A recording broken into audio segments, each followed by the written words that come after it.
Nakauwi na nga pala kami ni mama galing sa check-up kanina. Pareho nga kami na kailangan magsagawa ng laboratory.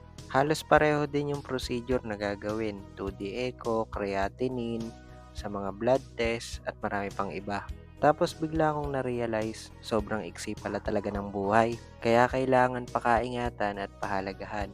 Bukod dun, kailangan natin palagi maging masaya dahil yung stress yun talaga yung isa sa nagiging sanhi ng pagkakaroon ng problema sa ating mga katawan. Maraming salamat nga po pala sa lahat ng sumusuporta at nagdarasal para sa kagalingan namin ni mama at ng aking tita na nandoon nakakonfine sa mental hospital ngayon. Siya nga pala, maipapalabas na sa Sunday yung storya ng buhay namin. Mapipicture kami sa linggo ng gabi sa kapatid Idol Rapi Tulpo. At sobrang pasasalamat ko din talaga na natulungan nila kami. Siya nga pala, kung nag-iisip kang magnegosyo at wala ka pang naiisip na ibebenta mo, baka matulungan ka ng Lucky Siomai Siopaw, Authorized Distributor Bulacan Bulacan. Paki-follow na din pala ang kanilang Facebook page at TikTok account. Nag-o-offer sila ng iba't ibang klase ng siomai.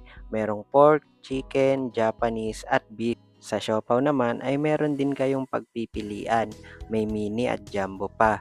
At syempre, hindi mawawala yung chili garlic kapag nagtitinda ka ng siomai at may kasama na rin yan. Kaya sa iba pang katanungan, maaari nyo ring i-message ang Lucky Siomai Siopaw, Authorized Distributor Bulacan Bulacan. Kaya sa lahat ng mga nakakaranas ng hirap ngayon, huwag kang mag-alala dahil nakikita ni Lord lahat ng mga ginagawa mong sakripisyo at may mga gagamitin siyang tao para matulungan tayo sa lahat ng mga suliranin natin sa buhay. Basta ipagpatuloy lang natin yung pagiging mabuting tao dahil maiksi nga lang ang buhay natin dito sa mundo. Para naman kung dumating yung time na wala na tayo dito sa mundo, at least ay maaalala nila sa atin ang masasayang alaala at ang pagiging mabuting tao. Happy 94,000 followers nga pala sa atin at maraming salamat po sa inyo.